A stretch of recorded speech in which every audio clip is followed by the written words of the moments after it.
the floor over you. Walking the floor.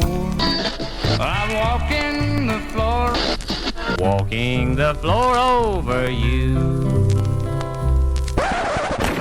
Hola, senors and senoritas. This is Chris Shiplet, and you are listening to the 200th episode of Walking the Floor. Cue fireworks, people. 200th episode. We finally crossed that line. I guess that means we go into heavy syndication and I make billions and billions of dollars, because I'm pretty sure that's how podcasting works. God, I haven't dropped an episode in a while, and the music industry's been wiped out, man. Nancy Griffith, Tom T. Hall, Charlie Watts, legends. All these legends. Pour a little out for the deceased. Really sad. It's all sad, but Charlie Watts, I don't know, that one hit me extra hard. As a lifelong Stones fan, I can honestly tell you that my earliest childhood memories are of my brother's Stones records and listening to that dude's backbeat. So, rest in peace, one and all. I've been kind of MIA on the podcast, I know, because we've been getting back into the touring life. And on that end, let me just say, Alaska, who the hell knew? What a great state. Boisterous crowds, salmon and trout, literally jumping into your lap, just begging to be caught. It was amazing, insane. I've never been, most of us had never been. I think it's like the last state that I've never been to was Alaska, and I can't wait to go back. It was just simply great. The people, the shows, everything. Lots of great Alaskan hospitality while we were up there. And the Midwest shows were fantastic too, and hopefully everybody stays safe and healthy, and we just continue doing shows, and the tour shall ramble on. All right, let's talk about our good friends, Zounds.com. You know them, you love them. They have free shipping on every order, no exceptions, no exclusions. Zounds.com has 3 warehouses strategically located all across the United States, so you can get your musical instrument gear faster than anyone else can do it. Zounds.com.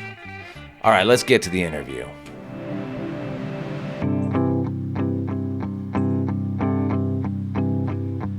All right, my guest this week is Mr. Charlie Worsham, fantastic singer, songwriter, guitar player extraordinaire out of Nashville, born and raised in Mississippi. I've had the pleasure of playing live with Charlie, of recording with him, of course, just being a fan of his, and I can tell you, his incredible talent is really only surpassed by what a great guy he is. This is one of the best guys out there. He's just always a good hang. I always like seeing him. Every time I see him, it puts a smile on my face. And sitting down and doing this interview with him was no exception. We covered Parenthood, his new EP, Sugarcane, produced by none other than Jay Joyce, his Magic ES335, gifted to him as a wedding present by his mentor, Vince Gill. And, of course, the joy of stealing Marty Stewart's bus rug, which he did as a little kid. There's nobody else I'd rather spend my 200th episode talking to. This is Mr. Charlie Worsham on Walking the Floor. I ain't a killer, but I let that bastard drown. How are you, buddy? What is that, like your home man cave studio or something? It is. It's gosh. I've never had a room like this until getting married and moving into this house, and I love it. It's all my stuff. This is my dad's old drum kit. Oh, wow. My first memory of music is sitting in his lap and banging on the drums. Yeah. And, my rhinestone jackets. That's Marty Stewart's bus rug. Yeah. He played my hometown when I was a kid, man, and got rained out like 5 songs in. Had to get out of there. It was getting muddy and stuff, and they forgot and left their little bus mat that they threw out outside the door. I asked my mom, I begged, can we please take it for every morning till I left home? And I woke up, and that's the first thing my feet hit. Does Marty, since I'm assuming you, obviously you know Marty now, but does he know that you have his bus rug? He does. I told him. I played that late night jam he does at CMA Fest every year and at the Ryman, and I was on the stage. I was nervous as hell because I'd just gotten my record deals, one of my first times to officially sort of be out there with him on. And I was like, man, I gotta confess, I stole your bus rug. He's like, oh, that's all right. I stole Connie Smith's bus rug. And then her heart.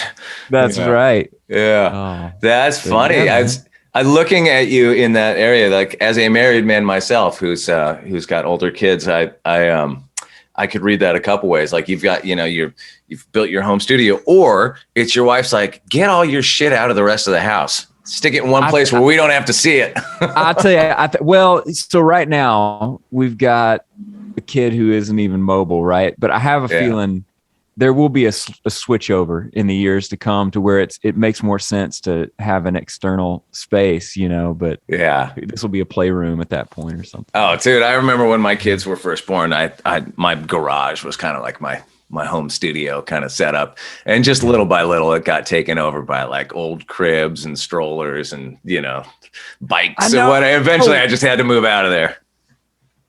We think we have a lot of gear, man. Babies are gear kings. It's nuts. Oh yeah.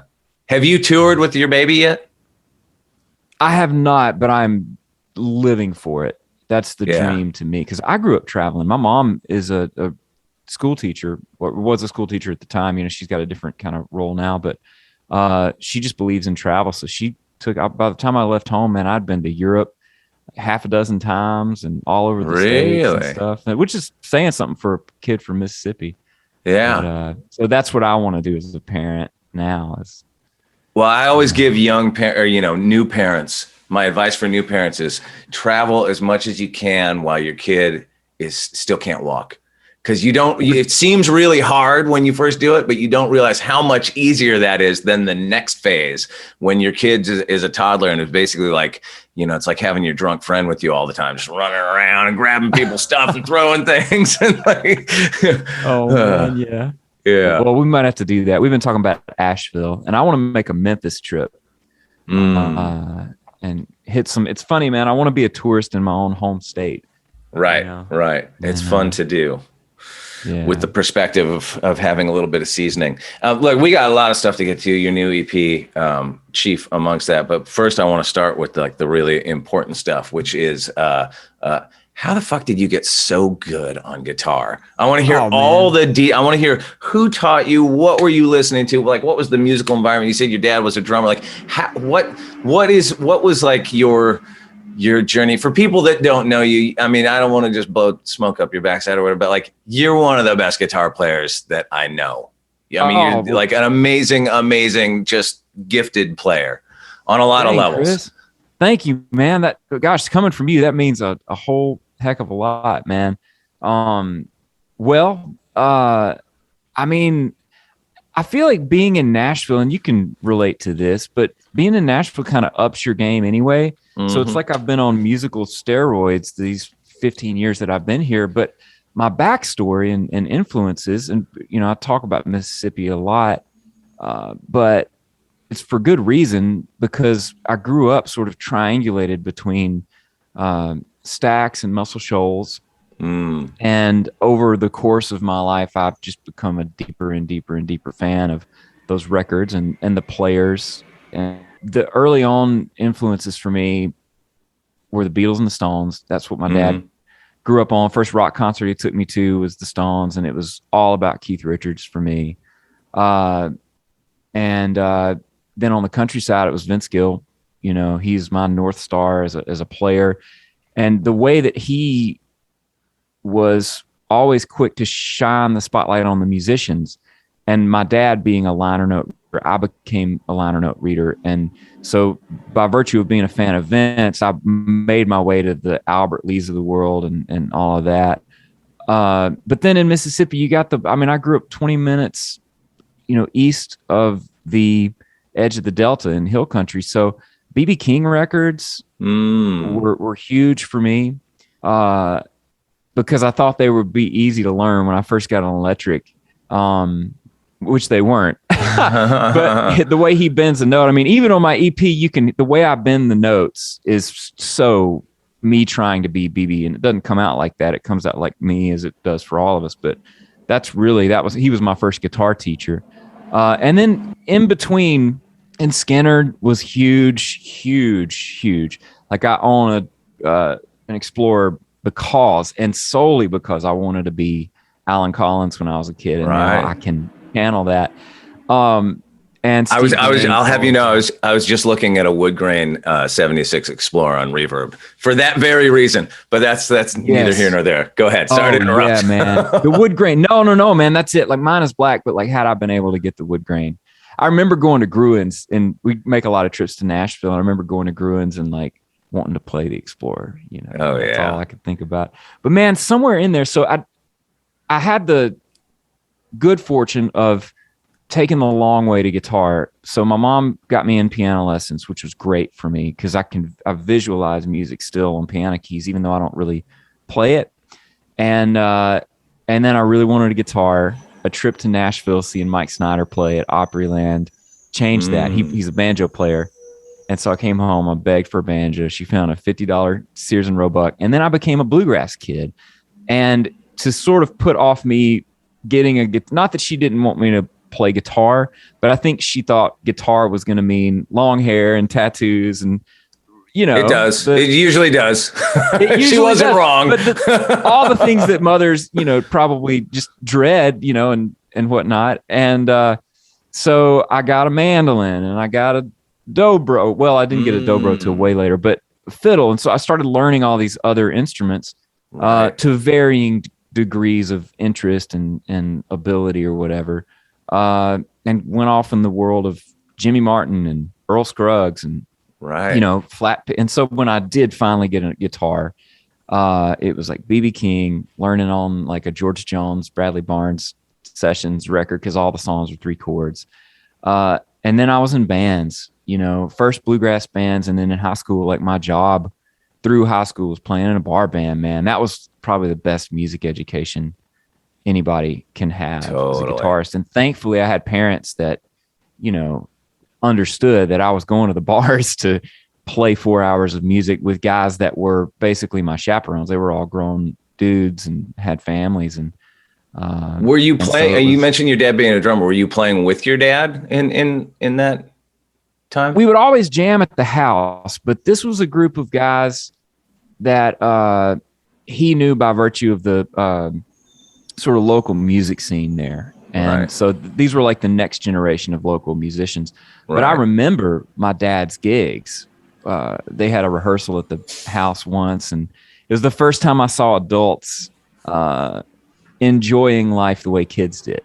And made me kind of stop and go, wow, whatever this is has a power on adults that makes them more fun, and I want to do that if I can. Wow, that's a really good way of looking at what we get to do for a living. I never really thought about it like that, but that's totally true. I mean, I guess that's why so many of us live in a sort of state of arrested development, you know? Totally. But we all should be in close connection with our inner child, you know? Right. Yeah. It's a healthy way to live. It's really fascinating. I didn't realize that you were such a multi-instrumentalist until I think I maybe saw you, you know, watch some footage of you on YouTube playing with Old Crow and maybe playing banjo or something, because I knew you as a guitar player, you know. But having recently worked in the studio with you, you know, on that stuff that we've been recording with Jaron, and seeing the way you bounce between instruments and layer stuff, I mean, it's amazing to watch. Like it's so fun to see that, and the sort of the you know, the layering that occurs, like a lot of that stuff that you seemingly were just kind of playing. And I realize this is like stuff that nobody's heard because not out yet, but like things that you're playing just kind of seemingly off the cuff. Now in listening to the mixes of those recordings are like the hooks of the songs and stuff. It's really powerful, like the banjo parts and the, you know, layering some of that you know, other acoustic guitar stuff on it. It's really interesting. So that was there from the get-go for you. Well, it was, and it all comes back to like watching Vince and like my dad, but also the way Vince, you know, hosted himself and his band. Like, it was important to know that was John Huey playing steel guitar, and he used to play steel guitar for Conway Twitty, you know, and he played on this Willie Nelson record and all this, and reading the liner notes. And then fast forward when I'm in high school, it turns out Norbert Putnam was living in my hometown when I was in high school. He produced Joan Baez and Margaritaville. He was one of the original Muscle Shoals guys, played bass for Elvis and all this stuff. And he took me under his wing and had recording equipment. And so I became a studio nerd pretty quickly. Mm-hmm. And so working with you in the studio, like where that part of my brain formed was getting my hands on recording gear. Norbert let me kind of, for basically nothing, buy his setup. So all of a sudden I'm in high school and I have a multi-track recorder at home.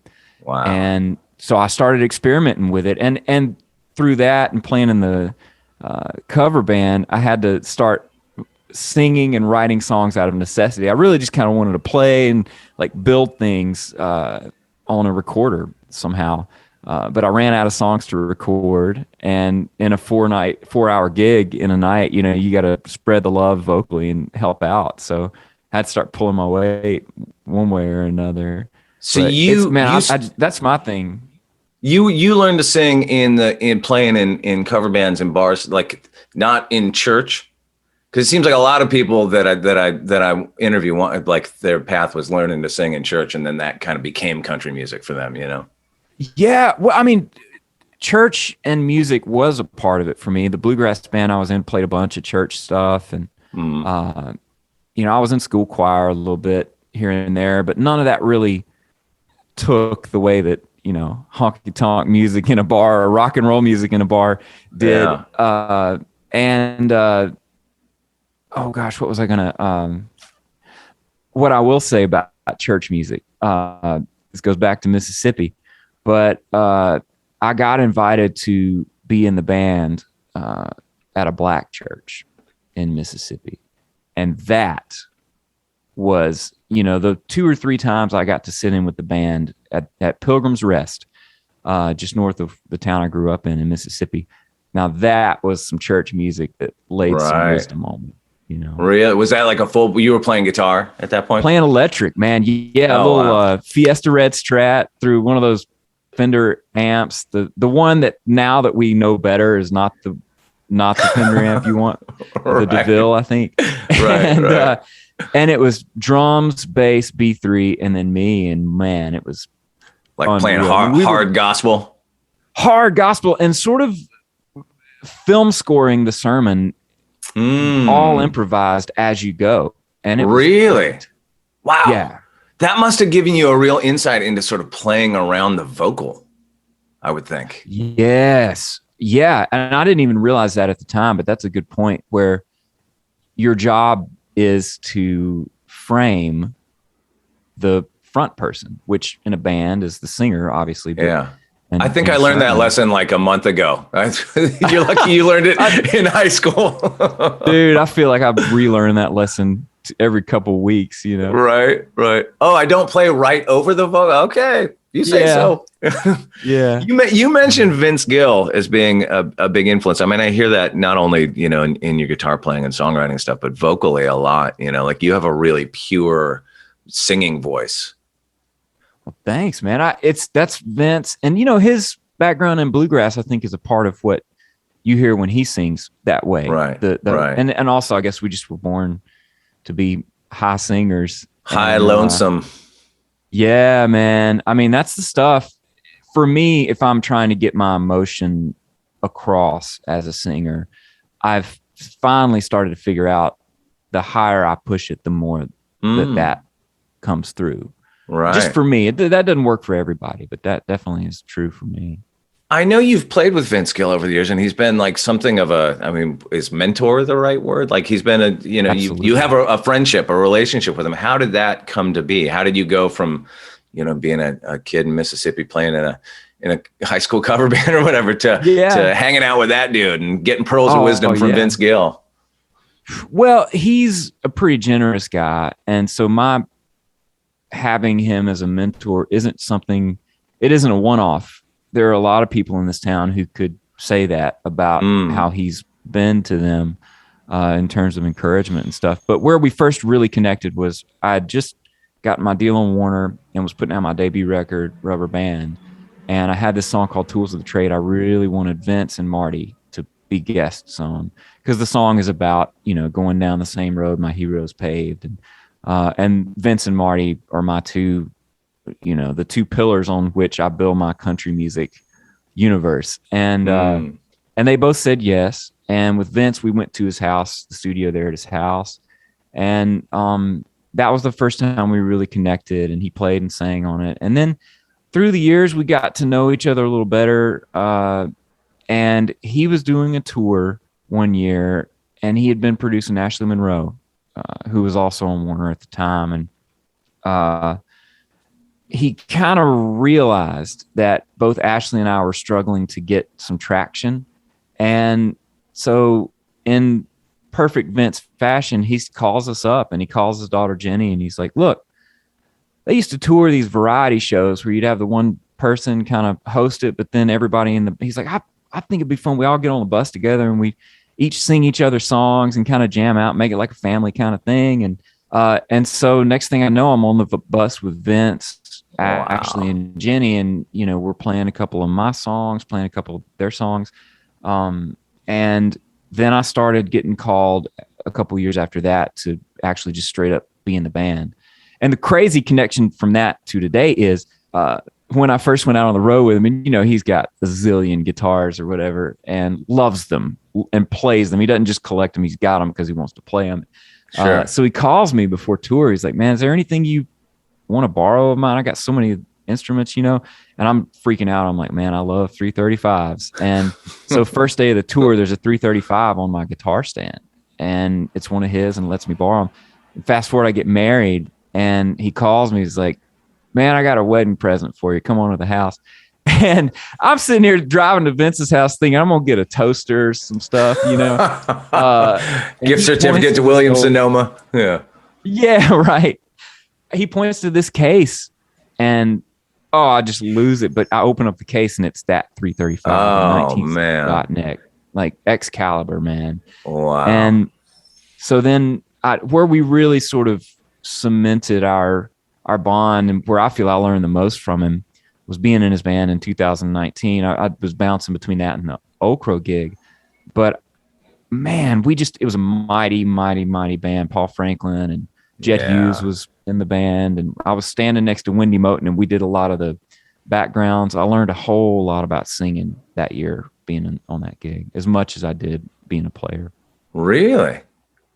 I mean, you were already very seasoned before that. Like, what sort of things did you learn about? Like, how did that evolve your singing and playing? I think that something, like I said, way back in high school days, I was a reluctant singer because I just love playing. And even to this day, and you could probably relate to this too, there's a slight annoyance.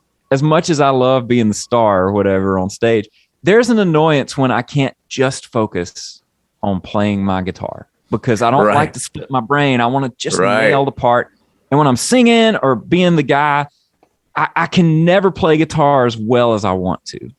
They both sort of steal from each other, right? Yes. Yeah.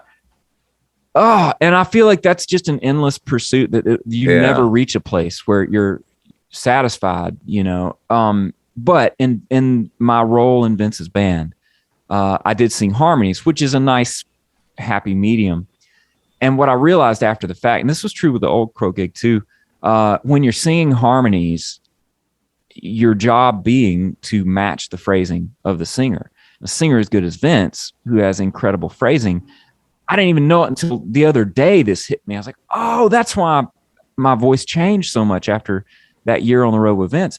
I was spending a year practicing his phrasing and practicing pitch, because I wasn't singing my thing or how I would just naturally do it. I was studying, right, in a real live ammo experience version of that, and that's where I think things shifted. And this Sugarcane EPs, I sing differently than I do on records before, and some of that's Jay, without a doubt. A lot of that's Jay, but I think a lot of it's the gigs I played in the year before. Well, okay, so with Jay Joyce, now I know that you played on that new Eric Church stuff. Did Sugarcane sort of evolve out of that experience, or did you and Jay Joyce already have a working relationship prior to that? Oh, we'd worked once before on another Eric record called Chief, which was the one where he really kind of exploded. Oh, you played on that record?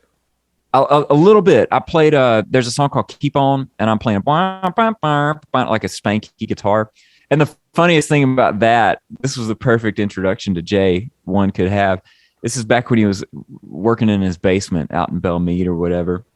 I show up, it's like 8, 9 o'clock at night, and it's like the Eric's band is just sitting around. There's like pot smoke, you just got to like wave out to see. He hands me a chord. I have my little Strat.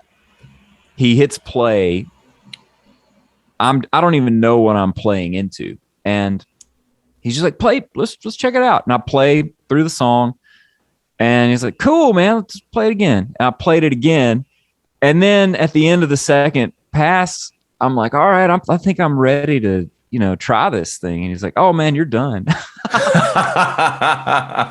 kind of gets you by surprise. Yeah. And played some acoustics as well. It was a really fun studio experience there. I'm a sucker for producers, man. I mean, working with you with Jaren's same thing. I love watching producers do their thing.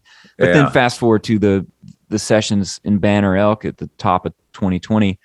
I had just gotten enough songs where I knew I was getting ready to do the studio part of the journey. Warner was getting excited about a couple of the songs, and I had locked in the new manager. And to that point, I had made my records with some people I dearly love, who I think are some of the best producers in the world. And in one case, Eric Massey, my gosh, he was in my wedding with me. I was in his wedding, and he made that Way to These Wings with Miranda Lambert. And I'd made all my records with Eric, and made one with Frank Liddell, who I am crazy about the records he makes, but knew everybody up to that point. And here I am working on this Eric record with Jay, and we had all this time to kill because they cut at night and they were writing the songs during the day. So we're spending the day playing records for each other. And I'm going, man, I really dig Jay, and I know him enough, and I trust him. And I can tell from this second experience with him, I'm going to like working with him. But I don't know him well enough to pull some of the stunts that I would pull with my friends, which was like, man, on my first record, I comped my own vocal on one of the songs. Like, what? That was a terrible idea. But when you're with your buddies, you can get away with stuff like that, Right. So it was sort of like the principal was in the room a little bit. And I think I needed that. He could shut me down in a way that your friends can't stop you from doing. And you trust him. And I trust him. And specifically, Jay is like you and I in that we're very much players, and we sort of live and breathe in that world. That's where we come from. That's our native tongue. And so when he needed something from me, I learned communication was quick, and there was no translation to be done. Right. And I Interesting. That was a big. Yeah, it's interesting with Jay Joyce because I think of him, even though he's got remarkable mainstream country success. I mean, the Eric Church is as big as it gets, I think of him as a bit left of center in Nashville, the way his records sound and his approach. But listening to your new EP, there's something very like classic about it, and the production, like it and I don't mean like classic honky tonk. It's not like a nostalgic throwback thing, but there's like, it's got almost like I don't even know what I'm looking for, like a fresh take on like more like 90s era in a way that you just don't really hear a whole lot of in country music now. Thanks, man. I think it comes down to, well, there's a couple things. So, and we talked about this, like working on your project. A lot of times what a record calls for is layering a bunch of things. Yeah. And I would always do that on my records. I mean, you give me 3 hours in a song, I want to put every instrument I own on that. I want to triple everything, do all that. Yeah. And it's cool. But I think when you're trying to break out, which I'm still trying to do, 15 years in, you kind of have to fit your vibe onto a postage stamp. Right. And I don't know that people were making the connection to, hey, this dude's playing all these things on his record. And so Jay was like, dude, I want you to pick one guitar, like one electric guitar. Don't bring all your acoustics, bring a couple things, but and I borrowed an amp from John Osborne, old Tweed Deluxe, which now I'm searching reverb. Now you're not giving back. Yeah. And so there was that, and it was a live band on the floor, really, for the most part. But I didn't do a bunch of overdubs. I'd play that one electric thing, maybe two by the way, acoustic. Was it that Vince Gill 335? Oh, heck yeah, it was. It had to be, right? It had to, man. There was no other. And, man, I never realized how versatile 335s are, because a lot of the twangier tones, you just roll the volume down halfway, and it's a completely different animal. Yeah. And so I think that was a big part of it. And I was with musicians I've played a ton on. I mean, Jerry Rowe on drums, who we were working with on your stuff. And I love that dude. My buddy Rachel Loy, I've known her since I moved to town playing bass, and she is just stellar. And Billy Justino is playing a little bit of keys. And Jay goes in too, you know, and he does his thing, his little mad scientist thing. Well, that begs an interesting question for a guy like you who's been in Nashville for a minute, who's a very well-established player and session player. Like, how do you figure out who's going to play on your stuff? I imagine you have a personal relationship with all the first call guys in town. Like, how do you sort of put that together? Gosh, it's been different every record. I mean, my first record, I had a little more of a deciding vote on that. And I mean, Jed Hughes was one of the first calls I made. I'd been introduced to Craig Wright and Lee Hendricks, who are in Eric Church's band, and they were the rhythm section for that first record.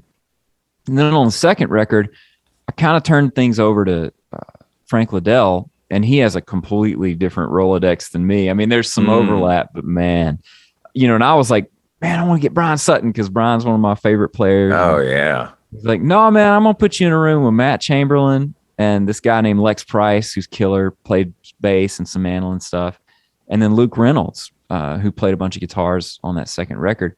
So I was being introduced to new folks the second time around. The third time around was like the Goldilocks story. I think with Jay, it was a back and forth, and because Jay wants people to use their band. He's like, well, who are your people? You know, and at the time I'd been playing a bunch with Jerry Rowe on other records, and we played some gigs together. It's like, man, I really dig Jerry Rowe, and like, he's got his own thing, but he also understands how to fit things into the Nashville world without taking the cool out of it.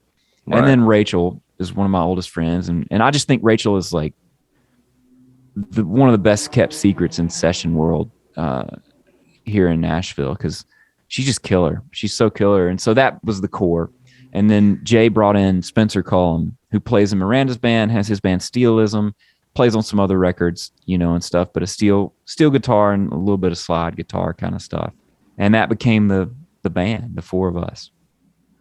So but it's hard not to call everybody. I know, because I love everybody, you know. I bet. And you're like a beloved guy there. You're one of those people that, like, I've never encountered anybody that has a cross word to say about you. So, you know, like, it's funny. On that tip, one of the songs on the CP I wanted to ask you about, because I remember when, I think it was maybe the first song that popped up off it, that Fist Through This Town, with just the title alone. I was like, it sounded like, you know, I mean, don't take this wrong way. It just sounded like an edgier, angrier, like, concept for a song than I would kind of associate with you. You know what I mean? Because you don't seem like a pissed off dude. But even in reading the lyrics, like, I mean, I think anybody that's been in this business in any of its forms for any amount of time can very much relate to that song. Like, even when you're successful in this business, I want to put my fist through this fucking town just about every day of my life. You know, I think that's something that a lot of people can relate to. But what is it about for you? What is it about, like, this business and maybe the city of Nashville and the industry that sort of generates that feeling for you? Well, that song in my heart, where I think that comes from specifically, is the year 2014, which was the year that first album on Warner kind of died. And I was stuck on the road and I didn't have time enough to process that heartbreak. And I didn't have time to start working on the next thing. And I was on some really, tours that a lot of people would have killed to be on. And they were good tours for me. But a lot of times these tours get booked, almost a year in advance, or like, I think this one was like 9 months in advance. And in the 9 months between booking and tour, the guy going on first, Sam Hunt, had exploded.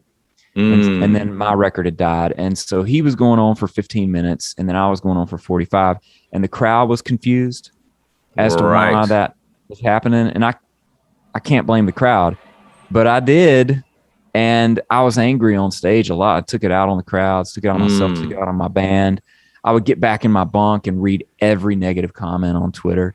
Right. And that's the place, that song, I think, where the seed got planted for that song. But where it really, I think, took off was as my life started to get built around more than the music, getting married. And, my dad had a 40-something year career in banking, and I watched it go from this thing that he got into because he loved and he could be a helpful person in the community to just corporate America. Well, let's put your numbers in the computer and see if we can give you a loan versus shake your hand and, bet on a person. Right. And so it was all of those frustrations and realizing, well, I'm not just fighting, because the last thing in the world that song is intended to be is like, oh, look at poor pitiful me playing music for a living, Which, by the way, is not how I read it. You know what I mean? No, and I don't think I didn't take it that way. Yeah. But I want people to know, for me, my frustration with the industry is that, like a lot of things, you could take sports, for example. I mean, if you're the greatest basketball player in the world, if you're LeBron James or Michael Jordan, you're going to be LeBron or Jordan. Like, you're going to be brought to that team and made the star player and get the championship rings. But music doesn't really work that way. Right. Corporate America doesn't. There's a huge infrastructure, and I think people maybe don't understand if they're not in it, between you, the artist, and the public. There's a whole bunch of people and gatekeepers that your music has to pass through. And a lot of things have to align: luck, hard work, support, yada, yada, for it to ever get here. And then to, when it reaches the public, we have no control really over how it's organically received, That's right. And so you see really amazing talent get overlooked. And that was something I felt that I could relate to, but I saw it in friends. Yeah.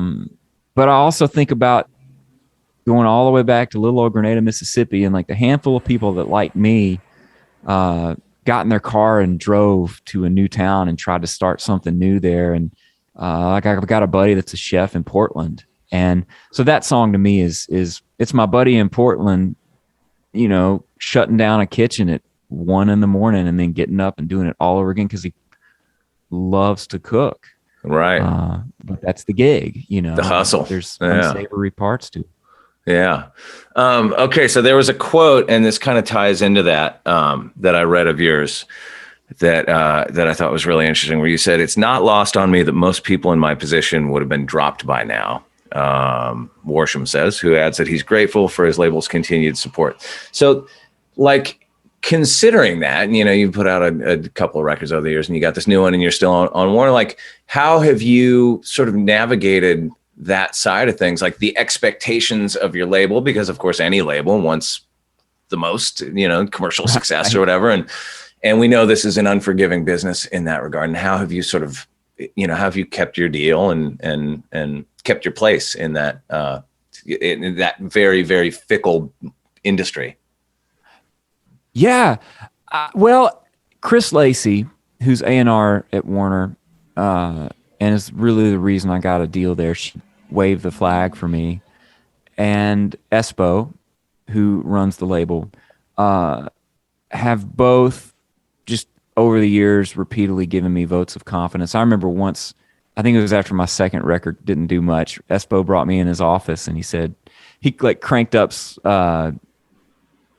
of like a very obscure song. And he's like, "Man, we want to do business with you, whether you want to sell out Bridgestone or if you want to be these guys or whatever. He's like, well, we want to figure it out. And so we've always been able to figure it out.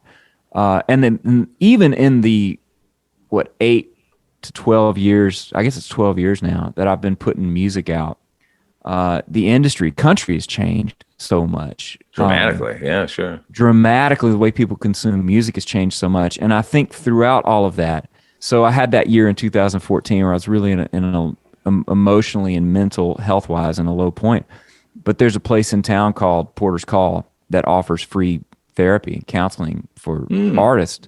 So I took my ass to Porter's Call and got my shit squared, Really? And I think, oh man, big part of me still getting to do this, I think, is setting my mental alignment, the way it needed to be. And not that this is the deciding factor, but I think what it is that it's a dance. And there is a cool factor for Warner with me being on that roster. They're not going to point to me and go, hey, when they're trying to sign somebody and be like, we made this guy a multi-platinum artist, but they might point to me and go, look, we got Charlie and he plays on all these records, and that's the kind of label we are. I help round out. We're a nurturing label for artists, right? That's right. Which they are. And I mean, we've butted heads like any good relationship over the years does. Sure. But then on my end, I think I've held up the bargain in that I don't make the same mistakes twice. I have consistently tried new things. I've consistently worked hard. I've consistently pushed myself to be a better player, singer, writer, and all of those things. And especially with the mental health, I've grown to understand what you just said, which is there's this infrastructure. And Warner and I are not enemies. We're not even frenemies, but we have different functions. They handle traffic in the intersecting lane to the traffic that I handle. And so we're good at checking each other. And the other secret part of this is management. I've had some great managers, but maybe not the best managers for me. And right now I've got a killer management team and we're just the right fit. And the way I see it, and I think Warner sees it, is we're doing everything we can and we recognize a lot of this is out of our control. But all we need is that miracle to happen. All these lines in the water, I just need one bite. And that'll be it. That's the overnight. I mean, we all saw it with Stapleton on the CMAs with Justin Timberlake. And whatever that is for me, hell, it might be a TikTok. And as crazy as that sounds, as not me as that sounds, and so I'm just making myself available to the miracle every day. Right. And I've got a little bit of clock still to run out with Warner, and because they're going to keep re-engineering the numbers as long as they can make it work. They are. So that's where we are. Wow, that's well said. What I'm gonna destroy that, but making yourself available for the miracle. I like that. Yeah, that's good. There's a song in there somewhere, Charlie. Come on. There we go. Hey, Hands on. By the way, I just realized that you were a co-writer on Hands on a Miracle. Not to geek out on you, but man, that song kills me. I'm gonna play it. I have a monthly radio show on WSM. I'm gonna play one of your tunes. Oh, no way. Song. Yeah. Oh my God, man. It kills me. Now that I'm a dad, especially. I remember when Letterman had y'all on and playing that with a video of his son. Oh, come on, man. Oh, man. Have you had the thing happen to you when I became a parent, and it just continues? And my kids, my oldest is about to turn 18, so it's been going on for a little while, but oh man, it's my inner sensitivity meter. I was at a screening last night for this documentary that my friend's working on. There was this one heavy part where this guy was talking about his father passing away and his son passing and all this stuff. And I just started, I was retelling the story to my friend this morning, and I just started crying uncontrollably. It was right before I jumped on the interview with you, actually. And I was like, I got to get myself together, man. I'm a mess right now. I can't hear about other people's children suffering in any capacity. It just messes me up, man. Dude, I started crying this morning because I was handling baby duty with Gabe, And he's just now getting old enough where you can read him a book and he'll kind of pay attention. Yeah. And I was reading The Little Engine That Could, breaking down in tears. Dude, get ready. That's going to be every flight for the rest of your life, because there's something about being on an airplane that makes you extra emotional. I don't know what that is, but just don't watch any movie on an airplane that has where a kid suffers in any way. I'm telling you, it's waterworks. Thank you for that. Well, it's okay. So just to wrap this up, you're a solo artist, you're a songwriter, you're a session player in high demand. You played an Old Crow Medicine show, you tour with Vince Gill. I saw that you were just out on the road with Cadillac 3. You got a lot of stuff going on. You're a new dad. There's a lot of all those things. Most of those things could be full-time in their own right. How do you, and it's really hard in this business. Like when you're really focused over here, you're like not dealing with something over here and vice versa and all that sort of like, how do you sort of balance out all those things that are important? It's easier than it used to be because my wife is a great sounding board. And being a dad is a great catalyst for just better decision making. It's easier to say yes to the right things and no to things that, even though I really want to do them, may not be the right thing. In full disclosure, there is a part of me that would love in the next year to see, as much as I love doing the other things, I'd love to be able to straight up make my living playing my own shows and just making my own records. But the gift of doing all these other things, more than any juggling act, and with any juggling act comes, sometimes frustration. It's like, how am I going to manage this? And you're low on sleep or whatever. But the gift is far greater, and the gift being every tour I've been on, backing somebody else up, or maybe it's a weird sideways tour for me to be on even as an artist, but there was some component to it that wasn't me as the artist, or playing on other people's records. I always learned something. And so to go back to that waiting for the miracle thing, if and when the miracle comes for me, I now have all of these years of wisdom that have been handed to me from everybody, from Ketch and Old Crow and Vince. I mean, gosh, man, you and Jaron working on your stuff. I picked up things on those sessions. So that's the real gift of having to do all of this. You see how everybody else makes it work, and you kind of get to say, "Ooh, I'm gonna borrow that," or "Oh, I see how that works for them, but that wouldn't work for me." And I'm glad I know that now. It's really been a gift, even though it can it just, I don't think it ever becomes something where I'm just perfect at it. Right. Like juggling it all, but you do get better at it. And then you glean so much wisdom from wearing the different hats, I think. Well, buddy, I'm going to let you go, and I can't wait to see you play live doing your own thing. And I'll be the guy in the audience like going, "Where's your Explorer? Play some Skinner, bro." Dude, I'll do That'll it, be man. me. Listen for it. Yeah. Yeah. Just request swamp music or a cool B-side. There you go. Man, this ain't no fair fight. All right, that was my buddy, Mr. Charlie Worsham. Make sure you go out and listen to his brand new EP, Sugarcane, out now everywhere you get your tunes. And I'll be back soon. I'm going to try to get back on a regular, schedule kind of. I got a few dusty interviews in the can that I got to get out, and things have been so darn busy with the band and everything and trying to get my record finished. I might just kind of hit the pause button on the old podcast for a little while until things settle down. So we'll see. I'm kind of thinking about that because it's just kind of, life has gotten real busy again. So we'll see what happens. But either way, I'll be back real soon with an interview from who do I got? I got Samantha Crane. I got Lake Street Dive. I got Lee Rocker from the Stray Cats. That one was fantastic. Completing the Stray Cats trilogy, because I've already interviewed Brian and Slim Jim. Anyway, so I'll be back soon, and then we'll see what happens after that. Take care. Adios, amigo.